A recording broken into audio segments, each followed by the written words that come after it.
Simulan na natin ang balitaan. Narito ang malalaki at makabuluhang balita ngayong araw.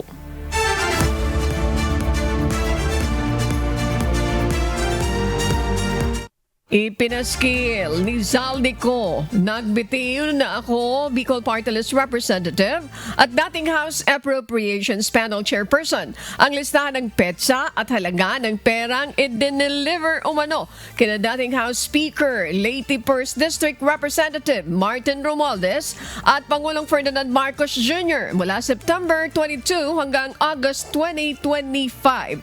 Ang kabuang halaga umano ay umabot sa 56.41 billion pesos. Kasama rin ang ilang larawan ng mga maleta, petsa, kung kailan at kanino ito dineliver at kung magkano ang halaga sa pagitan ng 2024 at 2025. Sa pinakabagong video ni Ko na ini-upload sa social media page, ipinahayag nitong mula 2022, inutusan umano siyang mag-deliver ng 2 billion pesos kada buwan. Anya, ang mga tao niya ang nakikipag-ugnayan sa mga tauhan ni dating Public Works and Highways Undersecretary Roberto Bernardo para sa deliveries ng pera. Noong 2022, kakaupo ko pa lang bilang chairman ng House Committee on Appropriations, sinabi na agad sa akin ni Speaker Romualdez na kailangan ko makapag-deliver ng 2 billion pesos kada buwan. Makalipas ang ilang araw, tumawag sa akin si Yusek Bernardo. Sabi niya, kailangan ng tulong ng Bulacan sa problema nila sa baha. Pinapunta niya sa opisina ko sa Kongreso si DPWH District Engineer Henry Alcantara. Sa naging meeting namin ni Alcantara, siya mismo ang nag-offer kung paano ang hatian sa mga proyekto ng DPWH. 22% para kay Speaker Romualdez, 2% para kay Yusek Bernardo at 1% para sa kanya. Hataw Balita ngayon! Inihayag ni Navotas City Representative Toby Chanco ang ilan pang detalye sa ginawang pakikipag-usap ni Pangulong Ferdinand Marcos Jr. sa kanilang dalawa ni dating House Speaker at Leyte 1st District Representative Martin Romualdez noong November 24, 2024. Nangyari umano ito pagkatapos ng Sunday lunch ng pamilya Marcos. Ipinatawag sila sa opisina ni PBBM at pinagalitan umano ng Pangulo si Romualdez.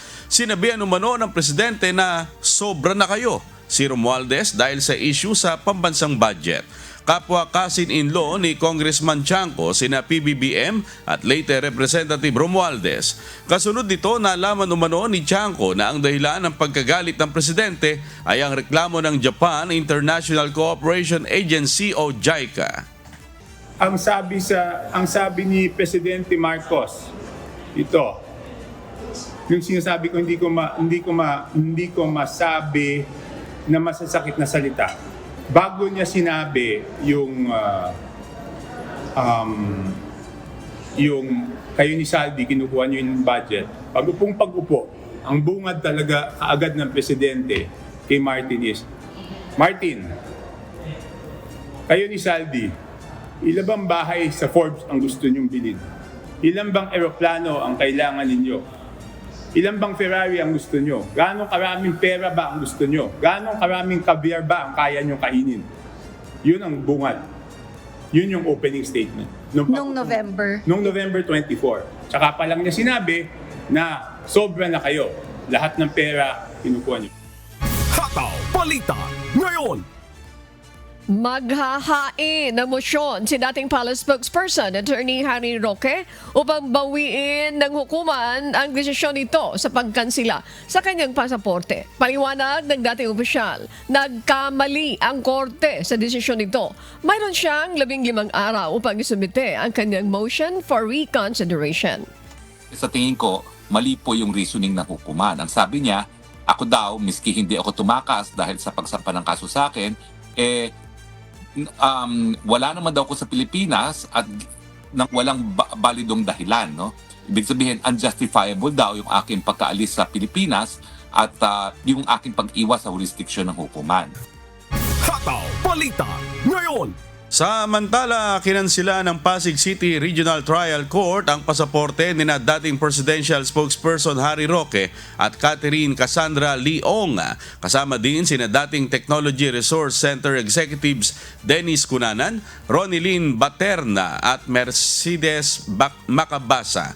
Humaharap ang mga personalidad na ito sa human trafficking case dahil sa umano'y kanilang kaugnayan sa Philippine Offshore Gaming Operator o POGO Hub na Lucky South 99 at Whirlwind Corporation.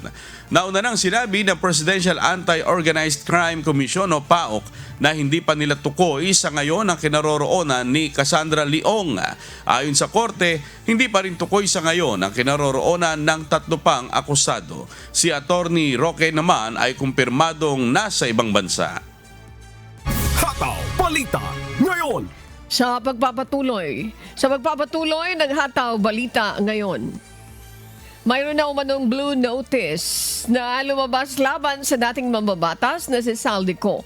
Ayon kay Department of the Interior and Local Government Secretary John Vic Remulla, ang blue notice ng International Police Commission o Interpol ay upang alamin ang iba pang impormasyon at kinaroroonan ng isang individual na may kaugnayan sa isang kaso. Hindi pa matukoy sa ngayon kung nasaan si Saldico at hinihinalang gumagamit na ibang passport. We believe he's traveling on with another passport. We do not know if he's using another name. So, bine-verify pa namin eh. The blue notice is out. Now that we have now that he is good, the arrest warrant, the red notice can be out and then we will further determine kung nasaan talaga siya. Hataw Balita ngayon. Nakakulong na sa Bureau of Jail Management and Penology o BJMP ang 7 sa 8 akusado na iniharap kahapon sa Sandigan Bayan sa kasong malversation at graft kaugnay ng kontrobersya sa flood control projects. Ayon naman kay Interior and Local Government Secretary John Vic Remulla, ang isa pang akusado ay nasa kustudiya na ng National Bureau of Investigation o NBI. Kapwa-akusadong mga ito ni former Ako Bicol Party List Representative Saldico. Tiniyak ni Secretary Remulla na walang special treatment para sa mga individual na makukulong dahil sa flood control project scandal. Paliwanag ng kalihim na parehong serbisyo at papayagan sa parehong aktibidad tulad ng lahat ng iba pang persons deprived of liberty ang tatanggapin ng mga ito. Papasok po ngayon ang 6 na lalaking mga nahuli nung isang gabi through the efforts ng NBI at ng CIDG. Sila po ay kasama sa floodgate scandal. Sila po ay mostly taga DPWH, Region 4B. Yung mga nasusunod na pangalan po ay Dennis Pelo Abagon, Gerald Alday Pacanam, Felizardo Sabane Casuno, Dominic Gregorio Serrano, Ruben de los Santos Jr., Jean Ryan Alaurin Altea. Meron pang isang babaeng inmate na nasa Camp Karingal ngayon. Ano yung pangalan? Wala po kasing female dormitory dito sa Payatas Country Club. Sa Quezon City, female dormitory ay si Lerma Caico. Meron pang isang detainee na hindi pa dinadala siya, nasa NBI, wala pa sa akin yung pangalan niya. Hataw Balita ngayon. Naniniwala si Senator Panfilo Lacson na halata umano ang mga aksyon ng mga partisan group na interesadong patalsikin ng pamunuan ng gobyerno. Tila nakaayos, may koordinasyon at calibrated umano ang plano para pabagsakin ng administrasyon ni Pangulong Ferdinand Marcos Jr. Ito ang palagay ni Senator Lacson sa gitna ng anyay pagsasanib puwersa ng ilang retiradong opisyal ng pulisya at militar. Binigyan din niya na ang umano'y civil-military junta ay unconstitutional o labag sa saligang batas. Kaya hindi rin niya siya tumugon sa imbitasyon sa kanya na makisama sa grupo. Kasi may mga may message na sort of confirming na meron talagang such move, but only on the part of some retired military and PNP officials. Wala namang kumontak na active. Hindi lang yun. Talagang reset. Meaning, pati some groups yung ibang groups kasi nagko-call sila total reset. Parang wala ang presidente, wala ang vice president. So, civil military junta. Hataw Balita ngayon.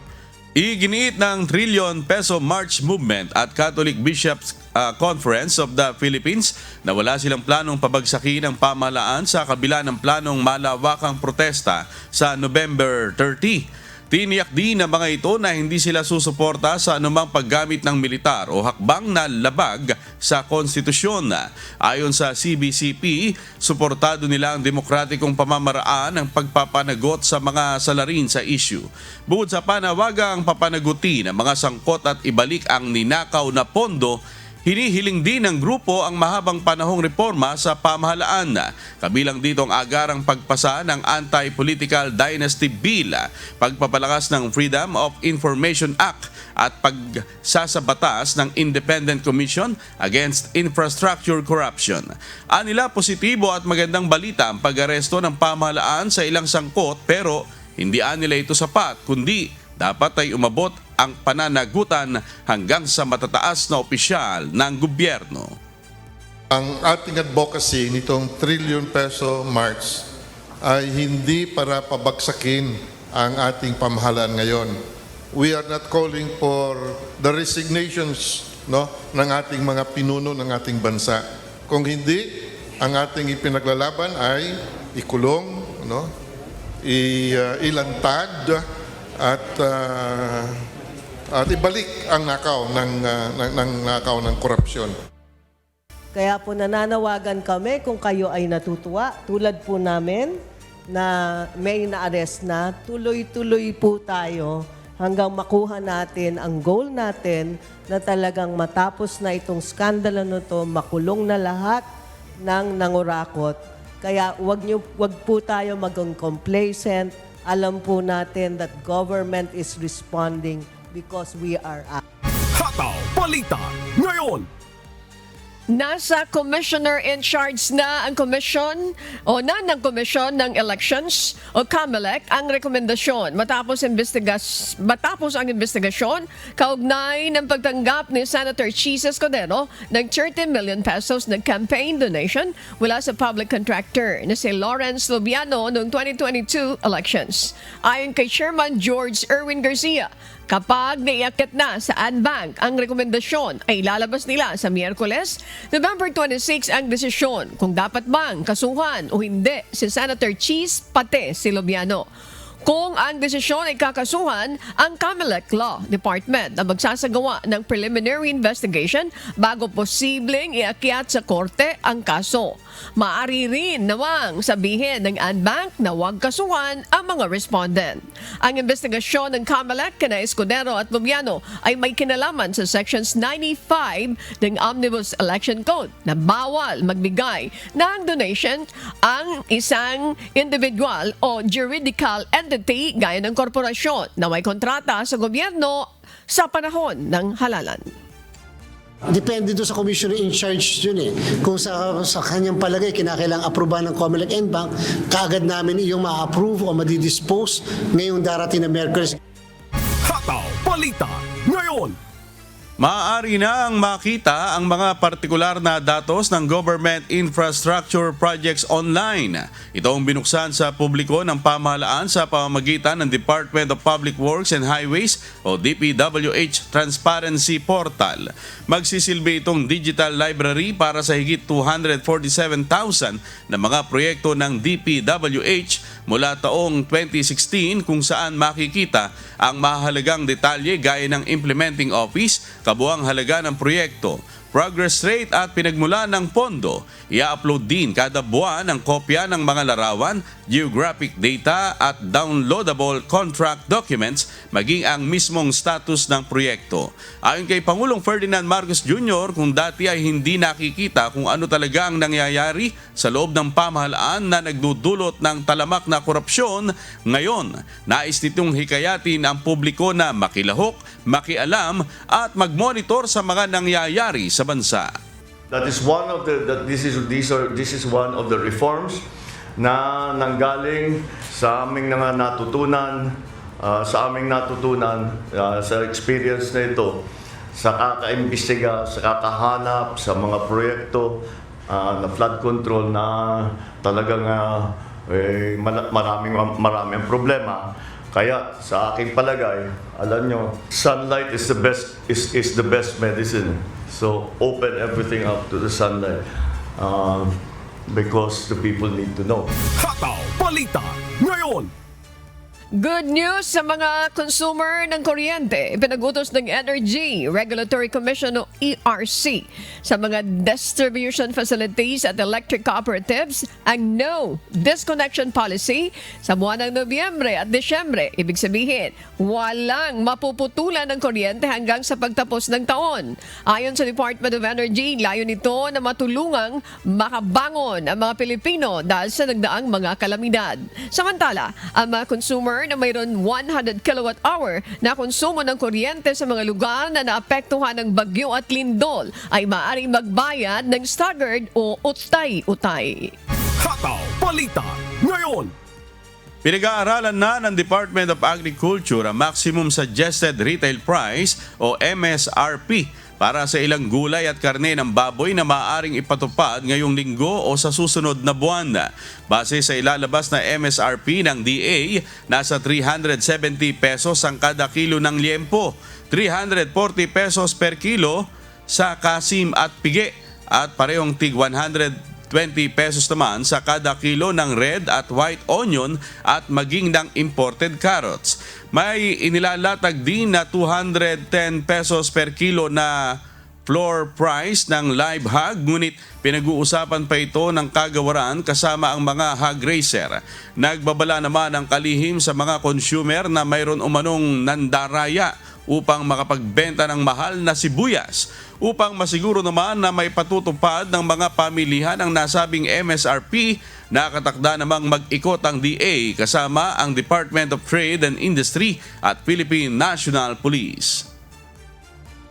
DA will ask for show cost and maybe DTI also. Pero ang police powers ito sa DTI actually, dala sa amin. So we're coordinating with DTI maigi on this. But on the level, kung matrace namin saan naman galing yung imported na item na binibenta na mataas, malamang isuspend namin yung importation privilege ng kumpanya na yon, no? Kasi nga bakit niya? It usually originates from the wholesale price, di ba? Not in all cases, of course. Hataw Balita ngayon. Target ng Department of Information and Communications Technology o DICT na mapabilis ang pagpapalawig ng libreng access sa Wi-Fi. Ito ay sa pamamagitan ng Juan SIM ng Bayan Program, Bayanihan SIM Project na layong magkaroon ng internet access sa mga liblib na lugar. Sa ilalim ng programa, nasa halos 700,000 ang mga inaasahang makikinabang sa buong bansa. Nakapailalim ang programa sa pamamagitan ng competitive bidding, alinsunod naman sa Republic Act 1012009 o ang New Government Procurement Act. Hataw Balita ngayon. Malaking bahagi ng bansa ang magpapatupad ng suspensyon ng face-to-face classes at alternative modalities sa pag-aaral dahil sa epekto ng bagyong Berbena. Sa Calabar Zone, shift to modular learning sa lahat ng antas at sa mga pribado at pampublikong mga paaralan sa San Pablo City, Laguna. Sa Quezon Province, suspendido ang face-to-face classes sa lahat ng antas sa pampubliko at pribadong mga paaralan sa bayan ng Calawag, habang sa Ginayangan at Tagkawayan ay hanggang senior high school lamang. Sa Mimaropa, suspendido sa lahat ng antas sa Oriental Mindoro, mga bayan ng Cuyo, Coron at Culyon sa Palawan, at sa Udyogan sa Romblon, habang ang Buenavista sa Marinduque ay mula kindergarten hanggang senior high school lamang. Sa Bicol Region, all levels din ang suspensyon sa pampubliko at pribadong mga paaralan sa Albay, sa mga bayan ng Talisay at Binsons sa Camarines Norte. Gayun din ang iba pang mga bayan sa Camarines Sur, Catanduanes, Masbate at Sorsogon. Mayroon namang magpapatupad ng alternative modality sa ilang mga bayan sa Camarines Norte, kabilang ang Daet, Labo, Mercedes at Paracale. Sa Central Visayas, suspendido po ang face-to-face classes sa lahat ng antas at pampubliko at pribadong mga paaralan sa Bohol at mga bayan at syudad sa lalawigan ng Cebu. Ang ibang mga bayan magpapatupad ng alternative delivery mode at asynchronous classes. Sa Eastern Visayas naman, all level sa mga pampubliko at pribadong mga paaralan sa Tacloban City, San Vicente, Northern Samar at Gandara sa Samar. Sa Western Visayas, suspendido ang face-to-face classes sa mga pampubliko at pribadong mga paaralan sa mga bayan sa Aklan, Antique, Capiz, Iloilo at Tandag City sa Surigao del Sur. Habang ang San Jose de Benavista sa Antique hanggang senior high school lang ang walang pasok. Sa Negros Island Region, malaking bahagi po ng Negros Occidental ay nagpatupad ng suspensyon ng klase sa lahat ng antas sa mga pampubliko at pribadong mga paaralan, maliban lamang sa Victoria City na hanggang senior high school lamang. All levels din naman sa bayan ng Jimalalud, Negros Oriental. At sa Northern Mindanao, wala pong pasok sa lahat ng antas sa pampubliko at pribadong mga paaralan sa mga bayan ng Calamba at Panaon sa Misamis Occidental. Gayun din ang bayan ng Alubijib at Gingog City sa Misamis Oriental, habang hanggang senior high school lamang sa Cagayan de Oro City.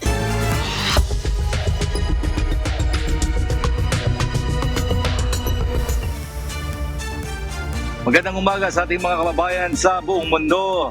Pinagpaplanuhan ng Malaysia na magpatupad ng social media ban sa mga batang edad 16 pababa upang mabawasan ang kanilang access sa digital platforms. Kaugnay din ito ng mga concern sa child safety gaya ng cyberbullying, financial scams at child sexual abuse. Ayon sa isang communication official ng Malaysia, pinag-aaralan na ng kanilang gobyerno ang mekanismo para ipatupad ang age restrictions. Pinag-aaralan nila ang polisiya ng social media ban gaya sa Australia at sa iba pang mga bansa. Inaasahan ng Malaysia na maipatupad ito sa 2026. Hataw Balita ngayon. Inalis na ng Estados Unidos ang temporary protected status ng bansang Myanmar. Sa inilabas na dokumento ng Department of Homeland Security ng US, nakasaad na matatapos ang status ng November 25.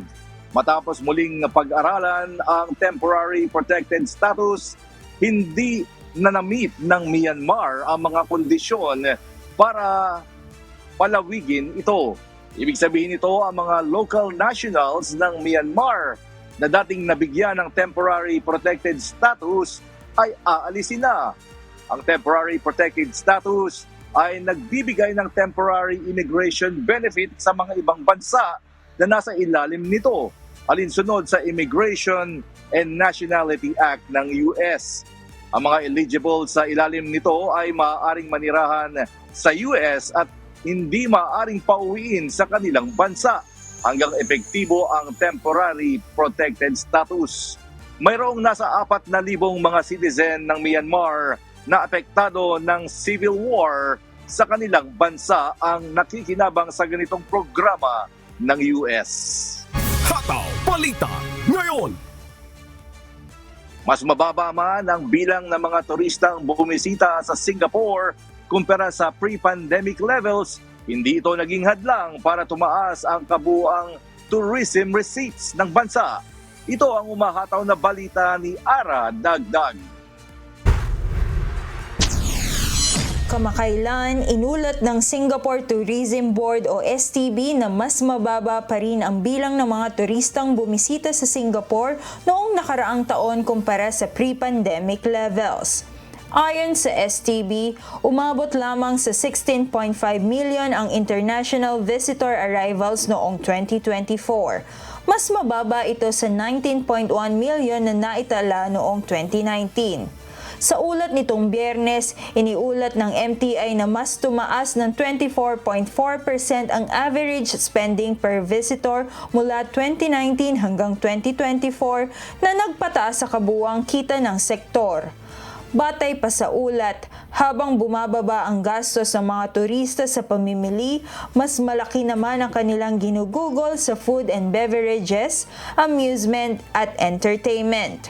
Kung ikukumpara sa 2019, tumaas ng 71% ang spending sa pagkain at inumin noong 2024, habang bumaba naman ng 7% ang gastos sa accommodation at 7.8% sa shopping. Sa kabuuan, mas mataas pa rin ang tourism receipts ng 2024 kahit mas mababa ang arrivals dahil sa mas malaki at mas nakatutok na paggastos ng mga turista sa experiences at pagkain. Binigyang diin din ng MTI na nananatiling mahalagang haligi ng ekonomiya ng Singapore ang turismo na nag-ambag ng humigit kumulang 6% sa services exports ng bansa noong 2024. Mahalaga rin ito sa pagpapalakas ng konektibidad at international na reputasyon ng city-state. Samantala, target ng STB na mapalago pa ang tourism receipts ng bansa at umabot ng 47 billion hanggang 50 billion Singapore dollars pagdating ng 2040. Layunin din ng bansa na maging premier destination para sa leisure at business travel sa rehiyon. Ara dagdag, humahataw sa balita ngayon.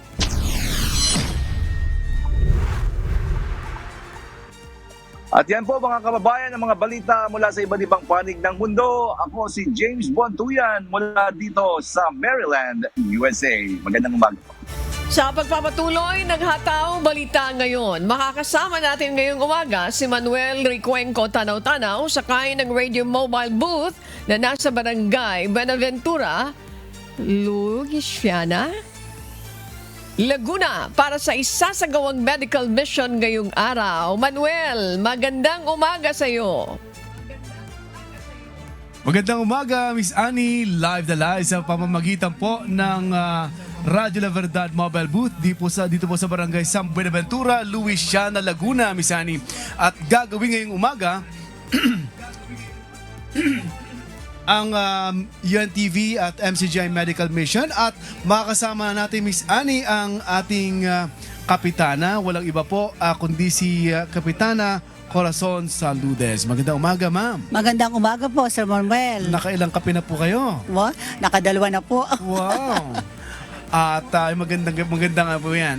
Simula ng umaga. Yes, kumusta po kayo dito sa Barangay San Buenaventura, Kapitana? Dito po naman sa Barangay San Buenaventura, okay naman po. Kami po ay maayos na nakapaglilingkod dito sa aming barangay. Yun. Pang ilang term nyo na po dito? Unang term ko lang po bilang punong barangay. Mga ilang term ang plano nyo po dito? Sana makatapos ng 3 term. Yun. Kayanin. Ayos siya. Pero ngayon po, bakit nyo po naisip na gumawa or mag-invite sa MCGI at UNTV na magkaroon po ng medical mission po dito sa inyong barangay? Siyempre po, malaking tulong po kasi ito sa aking mga kabarangay na magkaroon ng isang medical mission. Kasi dito po sa aking barangay ay bihira po yung nagkakandak po ng ganitong medical mission. Mm-hmm. At yung pong aking mga kabarangay, siyempre ay nangangailangan din po ng mga free na mga medicine at saka consultation. Kaya yung pagdadala po dito ng isang ganitong event na malaking, masasabi ko po na isa po ito sa malaking medical mission na nagawa dito sa aming barangay. Kami po natutuwa sa UNTV at sa MCGI na makakapaglingkod po kami sa inyong mga kabarangay dito sa San Buenaventura, Louisiana. Ano po yung kalimitang mga idinadaing na mga karamdaman po dito sa inyong barangay ng inyong mga residente?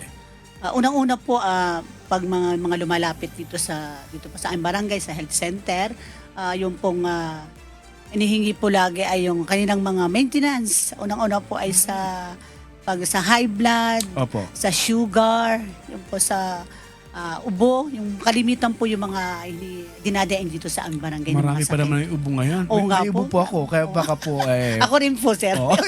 Sige, mag-ubuhan na lang tayo. May gamot naman mamaya. yun nga po. Kapitana. Yun nga po kagandahan. May sapat bang mga pasilidad at mga medical staff ang inyong barangay? At may gamot po bang naibibigay naman kung sakaling humihingi po sa inyong barangay? Meron naman pong naibigay na gamot sa mga lumalapit dito sa aming barangay.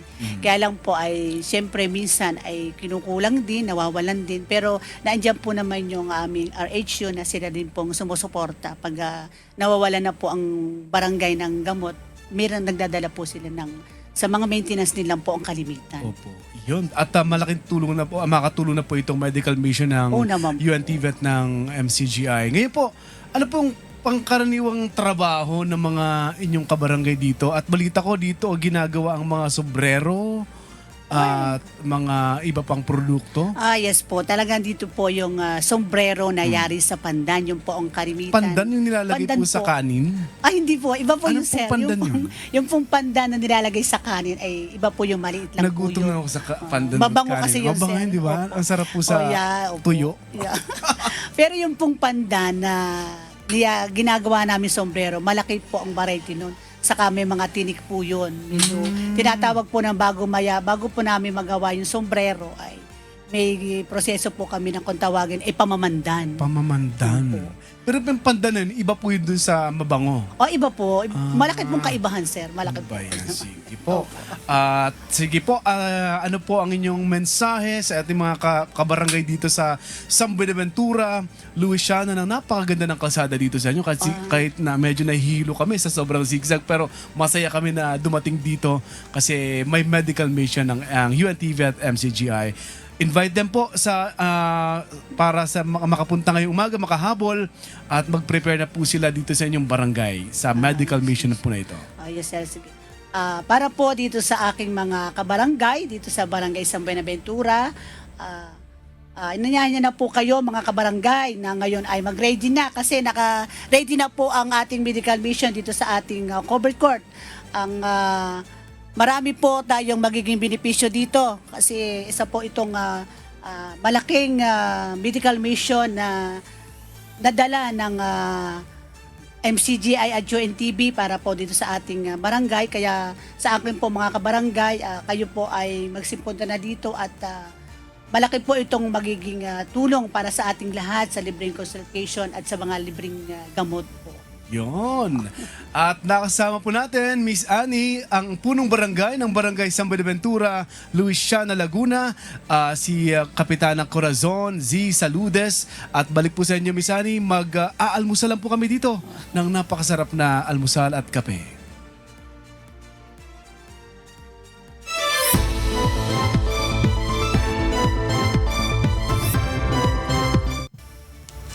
Agad na nagsagawa ng rescue operations ang local government unit ng Cagayan de Oro City dahil sa walang tigil na pag-ulang nararanasan sa buong lalawigan ng Misamis Oriental. Sa tulong ng Cagayan de Oro City Rescue, kagabi sinimulang ilikas ang mga residente na nakatira sa barangay Higaonon at Bugo. Bukod kasi sa pagbaha sa kanilang lugar dahil sa walang tigil na pag-ulan, posible ring umapaw ang tubig sa dike na maaaring magdulot ng matindi pang pagbaha sa palibot ng lungsod. Hataw Balita ngayon. Bahana sa barangay Parang, Cantilan, Surigao del Sur simula kahapon base sa kuhag video at larawang ibinahagi ni Lebrado P. Espiliaga Jr. Maging sa Antao, Carmen, Surigao del Sur, tumaas na rin ang tubig sa kalsada. Hindi rin nakaligtas sa tubig baha ang Tandag City Bus Terminal at bahagi ng National Road sa barangay Gamuton, Lanusa, Surigao del Sur ay lumubog na sa baha dahil sa Tropical Depression Verbena na patuloy na nararanasan sa Northern Mindanao at ilang bahagi ng Visayas. Hataw Balita ngayon. Naglabas ng lahar advisory ang PBOX dahil sa banta ng pagragasa ng lahar mula sa Bulkang Mayon kung lalakas ang ulan sa Albay dahil sa bagyong Verbena. Nagbabala rin ng DOTR na iwasan muna ang biyahe sa Kabikulan habang inatasan ng PDRRMO Masbate ang mga lokal na DRRM na maghanda at magmonitor sa epekto ng masamang panahon. Si Jerry Galicia, humahataw live. Magandang umaga, Jerry. Kamusta na ang lagay ng panahon dyan sa iyong lokasyon? Meron na bang mga pag-ulan na nararanasan, Jerry? Magandang umaga. Kahapon nga, alas 3 pa lang ng hapon ay nakaranas tayo dito ng malakas na buhos ng ulan pati hangin. At dakong alas 8 ng gabi ay nawalan na rin ng kuryente. At kanina nga, alas 4 ay tumila na ito. Dito partikular, dito sa Masbate City. Naglabas kahapon ang Philippine Institute of Volcanology and Seismology o PIVOC ng lahar advisory bilang babala sa posibleng pagragasan ng lahar sa paligid ng Bulkang Mayona. Ayon sa ahensya, ito ay batay sa rainfall warning ng Pag-asa na nagbababala ng malakas na pag-ulan dulot ng bagyong Perbena at Sierra Lina. Posibleng makabuo ng lahar o maputik na agos sa mga ilog at drainage areas ng Mayona dahil sa malaking pulto na erodible deposit sa watersheds ng BEC, Binaan, Mabinit, Puyuan, Anuling, Matanag, Bunga at Basud Channels. Kasama rin dito ang naipong pyroclastic deposit sa southern slopes ng Bulkana na patuloy bumababa patungo sa mga lugar ng Masarawag at Manila Channels. Pati na rin sa mga creeks na maaaring dagsaan ng malakas na agos, lalo na kung tatama ang matinding ulan sa bayan ng Ginubatan. Nire-rekomenda ng PIVOC sa mga LGU na magbantay, maghanda at agad magsagawa ng preemptive evacuation sa mga komunidad na nasa lahar zone at high-risk areas sa Albay. Bilang pag-iingat, amigo, inatasan na ng OCD Bicol ang DOTR na maglabas ng travel advisory upang papasamantala na ipagbawal ang pagbiyahe ng mga motorista patungong Masbate, Catanduanes, Visayas at Mindanao. Layo nito na maiwasan ang congestion sa Maharlika Highway, Matnog Port, Pantala ng Pilar, Tabaco City at Teodorana. Maagang nagpaalala ang Provincial Disaster Risk Reduction Management Office o PDRMO ng Masbate sa mga local DRRM offices na maghanda at monitor ang sitwasyon sa kanilang mga lugar. Nakantabay ang buong pwesto ng PDRMO para agad rumisponde sa posibleng maapekto ng sama ng panahon, partikular sa mga low-lying areas at coastal areas sa isla. Kung sa pinakabago, ito dati na natin ginagawa. Pero ngayon, ginagawa talaga nating kinaugalian na gawin at tawagan yung mga katuwang natin sa serbisyo na paghandaan. Hindi yung dati na tatawag lang ng meeting, yung PEDRA, bago ang sakuna. Pero ngayon kami tumatawag talaga. Yung office namin tinatawagan yung ano po ba, nagawa na ba to, na pag-usapan nyo na ba, ganon. Yung kung parang binigay na natin ang lahat sa ngayon para lahat handa po. Amigo, pinapabayan naman ng palalamigan ang pagdedeklara ng suspension ng klase sa mga LGU official sa epekto ng bagyo. Naputol nga ang supply ng kuryente dako alas 8 kagabi nung lumakas ang pagputang ulan patulad sa Masbate City. Pero bumalik na rin dakong alas 12 ng hating gabi itong supply o power supply ng kuryente dito sa Masbate. Na balita, balik sa iyo, amigo. Alright, maraming salamat, Jerry Galicia mula sa Masbate City. Hataw Balita ngayon. Mga kasambahay, kung may mga istorya po kayong nais balikan sa Hataw Balita ngayon, pwede niyo po itong muling mapanood sa aming official social media account. Magtungo lamang po sa UNTV News and Rescue YouTube channel at i-click ang subscribe button. Gayon din po sa aming Facebook at TikTok accounts. Mapapanood nyo rin rito ang iba pang news programs ng UNTV, pati na po ang video ng nag-iisang public service channel. Kaya tara na! Subscribe, like, and share. At sa aming ibabahaging mga salita ng Diyos na ating sandigan, mula sa Awit, Kapitulo 145, talatang 16. Iyong binubuksan ng iyong kamay at sinasapatan mo ang nasa ng bawat bagay na may buhay.